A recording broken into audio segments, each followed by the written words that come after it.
Hi, I'm Mark Villasana, proud SMU alumni and agency principal of Northwest Insurance Agency. Give me a call if you'd like to discuss your insurance or if you just want to discuss SMU football. My phone number is 214-352-5656, or you can email me at info@nwagencies.com. Pony up. This is the On the Pony Express podcast, part of the On3 network. Check out all the SMU coverage you need at ontheponyexpress.com. Now, here's your host, Billy Embody. 1, 2, 3, let we go.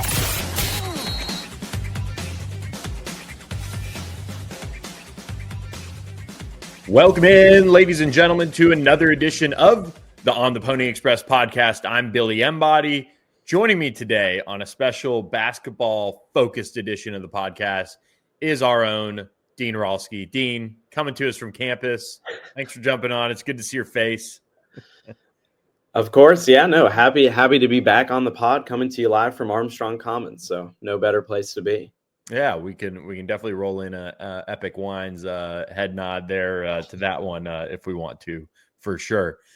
Last night, SMU absolutely took it to Notre Dame, bouncing back from that loss last weekend in Moody to Wake Forest. And now that sets up another big opportunity for this team, really the last quad one opportunity SMU will have in the regular season, at least, with Clemson coming to Moody Coliseum on Saturday. This is going to be a game where SMU needs the crowd to be ready to roll. But before we jump into that conversation around that Clemson game, Dean, what was maybe one or two things that stuck out to you about that win over the lowly Notre Dame Fighting Irish? Yeah, I mean, I think when you look at the games SMU's lost, at least in ACC play, it's been not being able to get off to a hot start, starting the game from behind. And of course, last night, that was not an issue at all. I think they went up 25-5 or something close to that towards the beginning. Coach Shrewsbury, the Notre Dame head coach, after the game said he had just never seen all season that team play with such little fight. So maybe part of that was Notre Dame not being ready for the challenge, but not too many complaints from SMU. Cario Oquendo, of course, with 25, he had like 15 in the first 10 minutes. He was on fire at the beginning and stayed hot throughout. And I just think it was an impressive game where, you saw what happened to this team against Wake Forest when they didn't have Boopy Miller and maybe didn't have a primary scorer, but they turned it around, last night, where it didn't feel necessarily that they were missing their leading scorer, and, they put up 97. So it was just a really confidence boosting performance for SMU. Yeah, I think so. Coming off of a loss that you wanted, so badly to get a win. And of course they were in it. They had a great first half. They were teed up to really make that push in the second half, but Wake's defense really stuck out to me in that game on Saturday. On Wednesday night up in South Bend, it was SMU's defense holding Marcus Burton to just 2 points that really, caught my eye. He's now averaging 20 points. I believe he was coming into the game, he was around like 23, but could be wrong on that. But a really high scoring player in the ACC that was shut down, and SMU will have to continue that effort defensively against Clemson.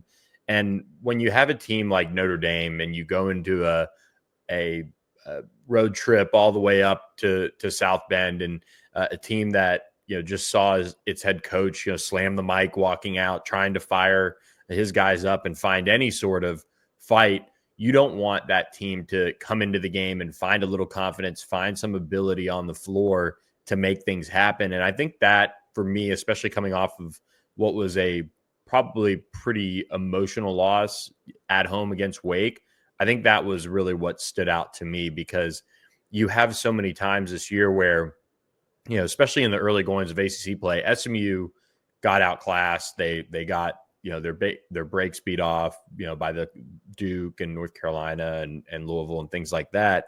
Against Wake, they really were right in it, and then they completely just, didn't bring it in the second half. And you can maybe blame some of that on not having Boopy Miller, but that was kind of maybe what could have been an opportunity to have the system shocked a little bit with a loss like that. And instead, they buckled down. Boopy Miller was a game time decision. He didn't end up going. They did get Johan Traore back, who had 8 points, which was a nice, offensive night for him. He had some defensive, lapses a little bit, had 3 fouls in 12 minutes. But overall, SMU was able to start fast, and I think that showed a lot of maturity for the team. We know the storyline of SMU not really beating anyone this year with a pulse in conference play.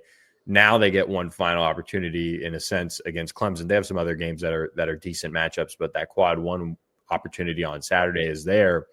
But I do think that the team just as a whole has changed so much since those early season losses on to Duke and to North Carolina and Louisville in league play, that now you have to at least feel like on Saturday they can come out and maybe finally get over that hump and get that chance because of how they started and how they used at Notre Dame. Totally. And it certainly feels like a little bit of deja vu where SMU will lose a game, get their confidence back and build back up to a big game, and then they lose. But to your point, this team has improved a lot since early on in the season. So there's reason to believe that they can win this game. The defense against Notre Dame, maybe not, it wasn't as good in the second half, but they had put the game away by that point. But the defense, you've seen true improvements, certainly from the beginning of the season.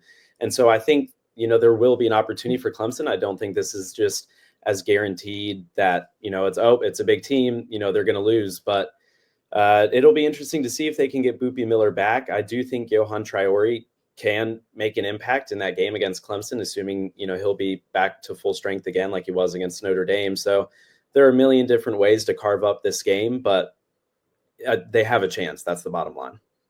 And I think the play of Samet Yigitolu was a nice bounce back as well, kind of a smaller storyline to a big overall thought on the bounce back is that he really didn't get anything done against Wake, and that was well documented.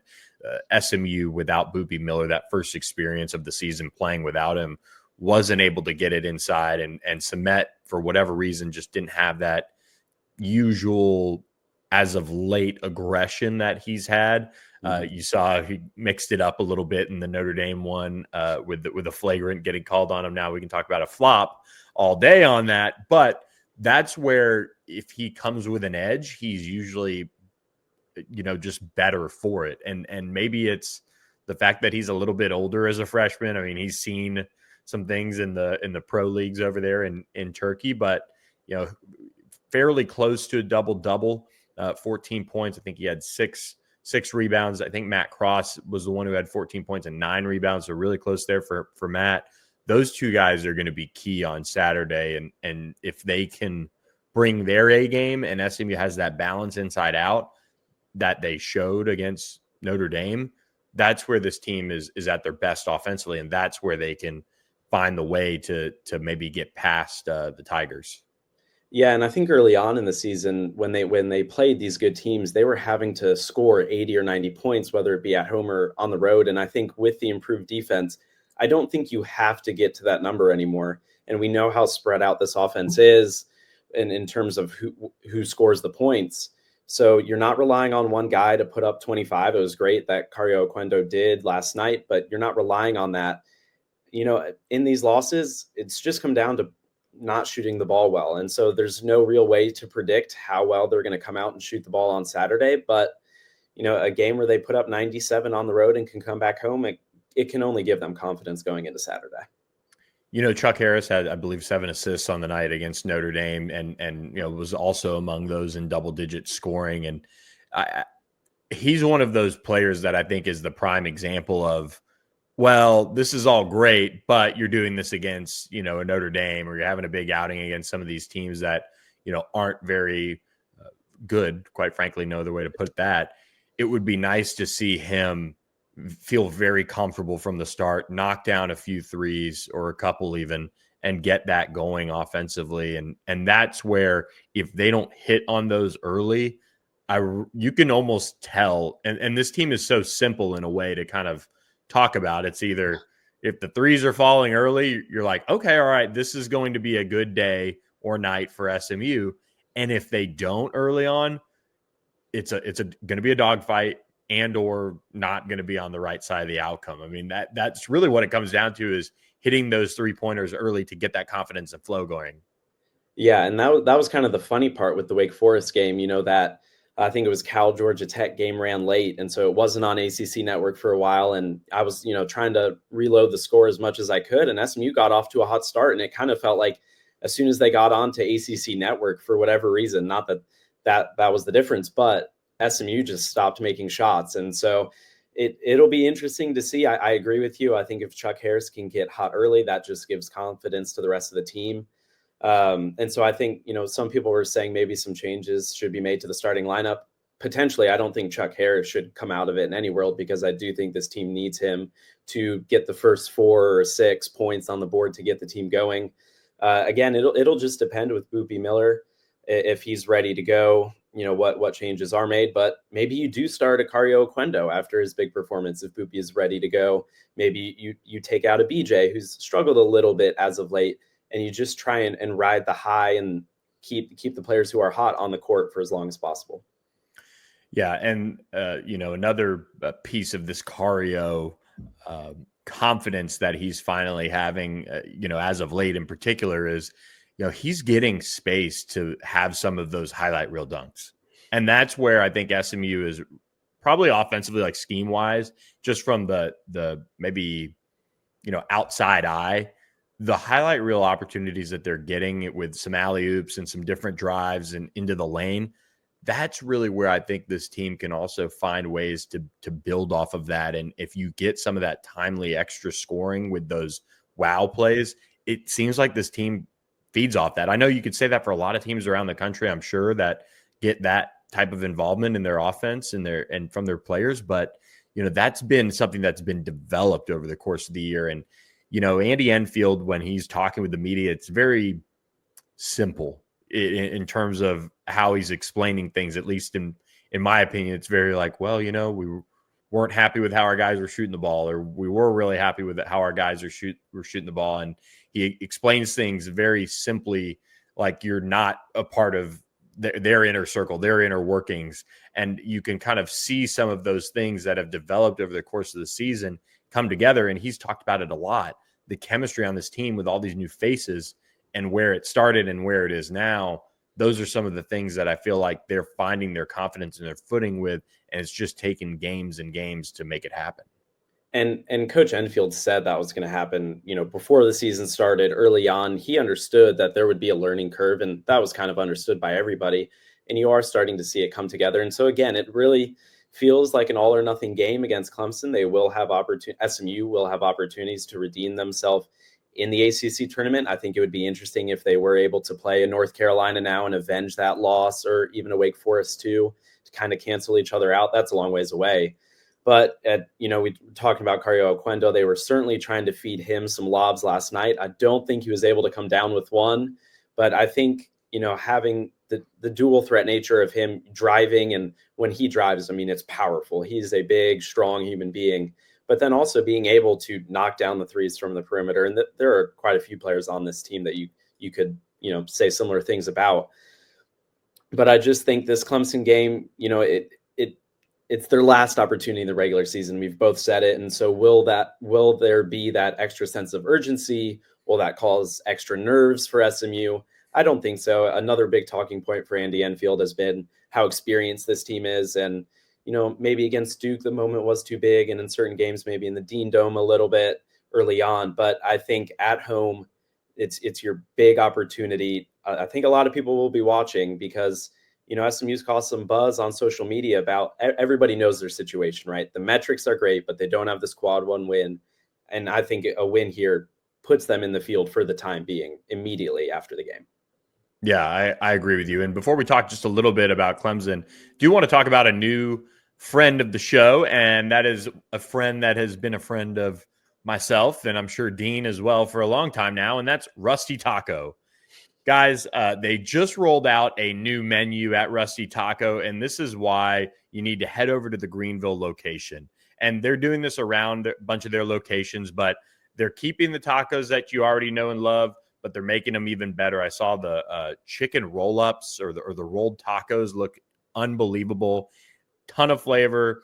They were good before, but trust us, you'll want to taste it for yourself. Saturday is National Margarita Day as well, I will add. So make sure you head over to Rusty Taco and get free Corn Fritters. When you mention Pony Express at the Greenville Avenue location only for now, or type in Pony Express, all one word, for online orders at the Greenville location for free corn fritters with any purchase. So big chance for you guys to try some more of their menu, get free corn fritters. They're great to share, and support a business that when it starts to warm back up a little bit, that patio with a rusty taco order and a margarita, pretty tough to beat right there on the corner of Greenville and SMU Boulevard. So make sure you head over there to Rusty Taco. We appreciate them supporting us here at On the Pony Express and supporting many, many students through the years, getting through college with a Rusty Taco. So shout out Rusty Taco. We appreciate them. Dean, this is a game at 3:00, and you might be able to shed a little bit of light on this as a student, that the student body needs to show up. The season ticket holders need to show up. Everybody needs to show up and pack out Moody. They'll have time to go do the brunch. They'll have time to stop by Rusty Taco. There's no excuses for this big matchup on Saturday as SMU faces a Clemson team that is playing really, really good basketball and does have one of those signature wins over Duke. Yeah, it'll be interesting. People are for sure, getting excited for the game. I do think a little worry, and it's not a huge deal, but some students went to that Wake Forest game and are disappointed, and maybe went to that Louisville game. So, as we've said, SMU doesn't have that big win, and most of those big opportunities came at home, and the team hasn't delivered yet. But it does feel like one last push is coming for this team, and I think it'll be a really good crowd. I know people are, some people are struggling to get tickets, so that's always a good sign. I think everybody who wants a ticket will end up getting one. I hope it's sold out. We'll see. But as we get closer to game time, the hype is definitely building around campus. And for SMU, they're going to have to deal with one of the best, players in the ACC for sure right now. Ian Shefflin, a 6'8" senior, has been really one of the driving forces for this Clemson team this year. And he's a player that, gives it his all, leaves everything out on the floor, and is going to be a really intriguing matchup in that front court for SMU. He absolutely brings it. And that is one that if you're Samet Yigitolu, if you're Matt Cross, if you're Johan Treor, if you're whoever, you absolutely have to pay attention to him. You have to be ready for what he can bring to the table. And if he gets going, if he's able to drive Clemson to another win, it's going to be because SMU's front court didn't step up and handle business against him. And Clemson, scoring-wise, is a little different to SMU. It's not nearly as spread out. So they rely on a couple guys. Ian Shefflin's one of them. Chase Hunter is another one. He's averaging 17 points so far this season. So, Clemson relies on a couple guys, but those couple guys are really, really good. Clemson's won 9 of their last 10. Of course, they've got the win against Duke. So, they're going to be coming into this game with a lot of confidence. I know they're going to be on the road, but I don't think that's going to faze them. It was similar to Louisville when they came in here with some wins. These teams are coming in with confidence, and people may say the ACC is watered down this year, but it's still a really talented conference, and this is one of the best teams in the conference. And, the Clemson staff has been one that, quite frankly, has hung around long enough that, Brad Brunell, it was, for a long time has been kind of talked about as, all right, on the hot seat, or they're going to get rid of him or whatever. Now they're having, the success that they've really hoped for a while now.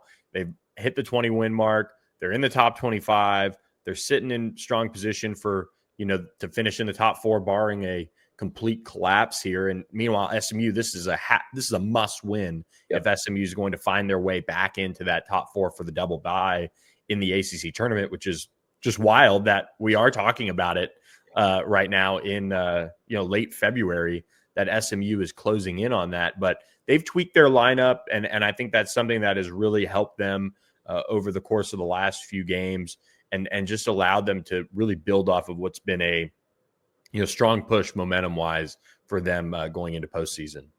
And something else that's interesting too is they did not have a midweek game this week, so they'll be coming off fresh. Everybody will have their own opinion on whether that's a good thing for Clemson or if they're going to be rusty.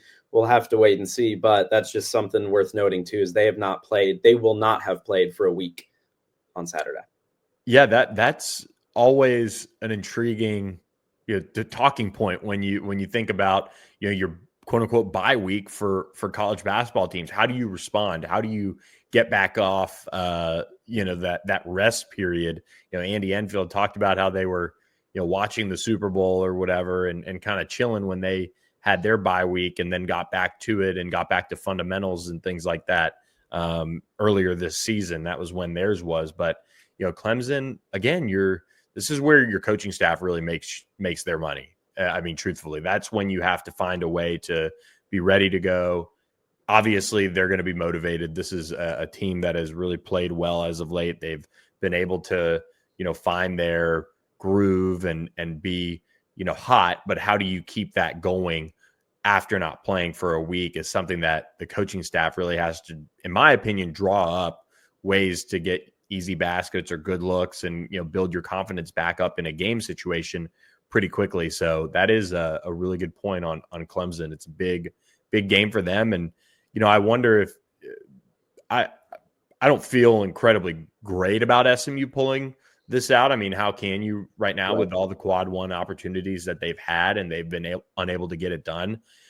But if there is one that if you have Boopy Miller healthy, you've got to feel decent about this being a competitive one rather than, being blown out or you falter late against Wake and then you lose by double digits. This is a home game. This is a top 25 team, but they also have, a bad loss to South Carolina on their resume. So they haven't been perfect. They've just figured it out as of late and been playing really, really well.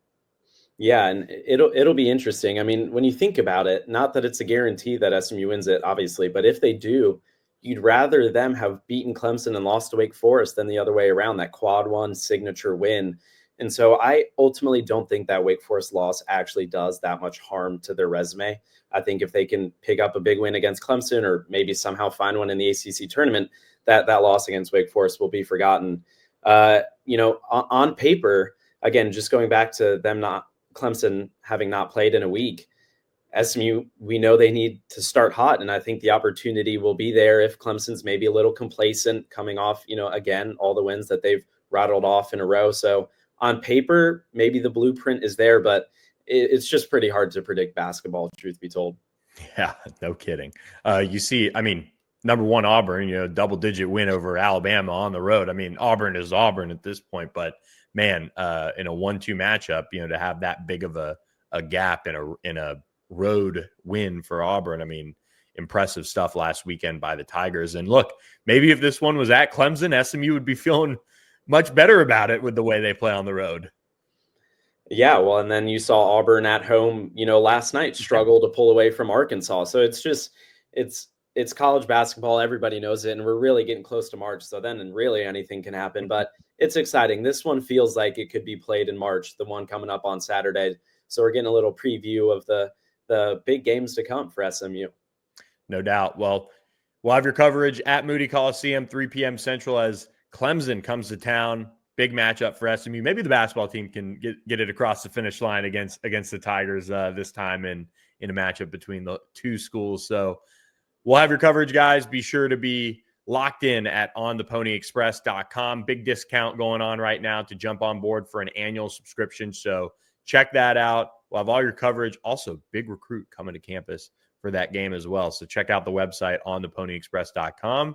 For Dean Ralsky, I'm Billy Embody. We will be right back after the break. We'll have a little recruiting segment for you guys as well on the football side of things. So stay right there. We'll be back after this short break. The On the Pony Express podcast is presented by Status Jet. Reach out to Status Jet today. They're proud supporters of SMU Athletics and the On the Pony Express podcast. Get a discount on a round trip flight today. Spring break is coming up, as well as plenty of opportunities still to travel to see SMU basketball on the road. So make sure you book with Status Jet, get that attention to detail that you'd expect from a private jet company, and support the Mustangs by supporting Status Jet. So appreciate Status Jet for their support of the On the Pony Express podcast. And welcome back to the pod, guys. Really good stuff there. Always great to chat with Dean. We're going to do more of that, as well as have Pony Hoops Insight, our trio of basketball legends for SMU, Sean Williams, Dre Foster, Nick Moore, light it up a little bit more down the stretch here as March is approaching for the Mustangs. So make sure to lock in at ontheponyexpress.com. Really excited about what we have coming for you guys as March approaches, which means spring football will be under a month away and the recruiting will start to heat back up. The dead period will eventually end. So lots of things you need to be at ontheponyexpress.com for. And that includes signing up for a year subscription for $52. That's $1 a week for the entire year. Huge opportunity there. So join us at ontheponyexpress.com today. All right. A couple more recruiting notes that I do want to pass along with for you guys. It's Flip Watch time on the podcast, as one of the top prospects in the entire country has locked in an official visit to SMU, and that is Chris Stewart. The Texas commit is set to visit SMU for his official visit. He'll be joined by his twin brother, Carter Stewart, who's one of the best prospects in his own right in the state of Texas. Really has been picking up a huge amount of steam on the recruiting side of things. They both play for Shadow Creek High School down in the Houston area. They will be on campus May 2nd, which is turning into a monster weekend for SMU. And look, Rob Likens, the Mustangs have really been pushing hard here for both of these prospects. Carter is one of the fast risers in the country on the defensive side of the ball, corner, safety type. They were up for an unofficial visit to check out SMU in February as well. So them getting to campus is a big, big deal. Carter has really picked up a ton of recruiting attention as of late and really has gotten the ball rolling on that front very quickly. And the staff was down to see him and ended up offering him this past month. And for SMU to pull off this flip, I mean, I think they're going to obviously have to continue down this track of working on both of these guys. And Chris Stewart is somebody that I think Texas looks like going to struggle to hang on to. You know, just seeing some of his comments, just with how hard SMU is pressing for him. Again, Chris is the 4-star wide receiver, top 150 prospect on 3 in the 2026 class that's committed to Texas. His brother Carter, I think, you know, just seeing the trend might kind of be the sleeper that ends up being maybe higher rated than Chris. But you know, you're looking at two of the best prospects in the state of Texas that are set to visit SMU this upcoming spring or the beginning of May, with the May 2nd weekend that is becoming one of the big weekends for SMU when it comes to the recruiting side of things, and a big opportunity for SMU to really understand how they stand with a lot of their top targets. I think that's what you hope to gain if you're SMU from this recruiting weekend in May, is you have so many players that, you know, have given you the time of day. They've given you visits. They've given you attention and deserved for what you've been able to put together with them as far as recruiting them and making them a big priority. Now it's time to get answers. You know, it's time to get a real true feel for how things stand with you and how things, you know, can maybe progress to that next level, which is commitment, because it's about to be that time of year where these coaching staffs, these players as well, really need to lock in and make decisions. I mean, that's where they're at in this process. You're seeing it accelerated more and more overall, but SMU is going to get two of the best prospects in the country on campus. And I again, like I said, I think Carter Stewart is really trending up in a big, big way.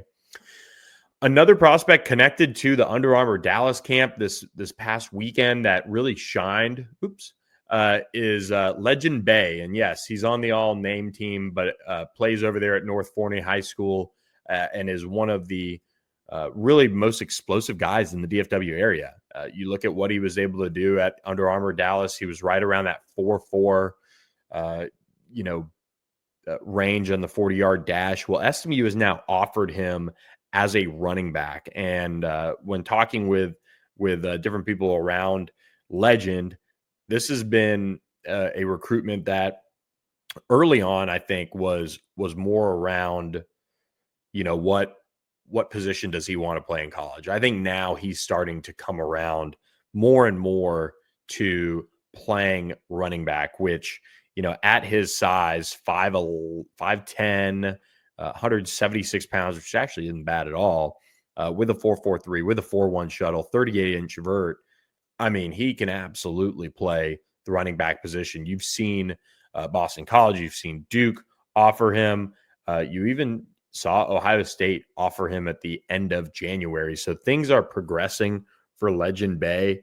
And I think with him, it's going to be what school can sell him on, putting it all together. And he's kind of bounced around a little bit as far as high schools early on in his career, but now he's really turned up in terms of just being the type of dynamic playmaker that people want to see on the football field, and that, colleges are going to eventually get through to, like, hey, you have a chance to be in SMU's case, a Brashard Smith type of player.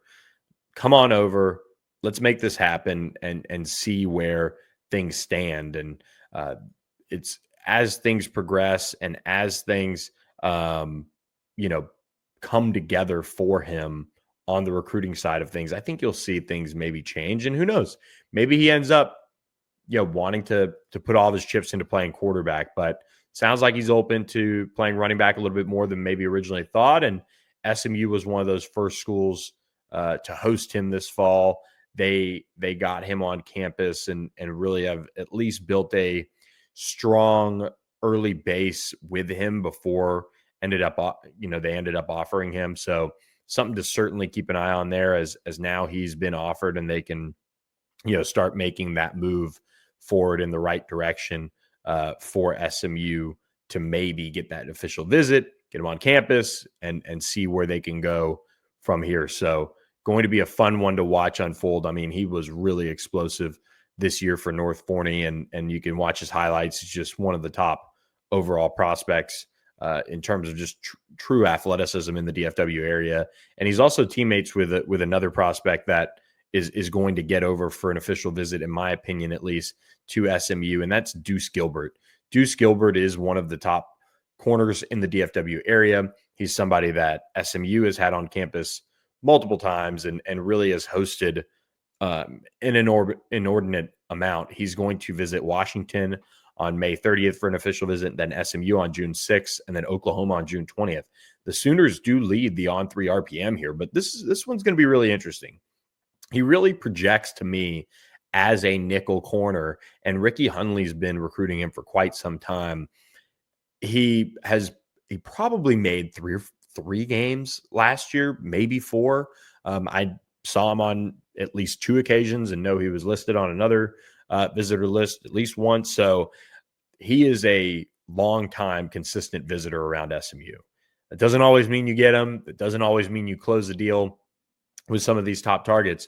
But for SMU, getting somebody like Deuce Gilbert and beating out a school like an Oklahoma that is going to host him at the end of June, that would be a big statement win for the Mustangs on the recruiting trail. That's the type of player you want to be keeping at home in the state and in the overall DFW area in particular. That's what SMU wants to do.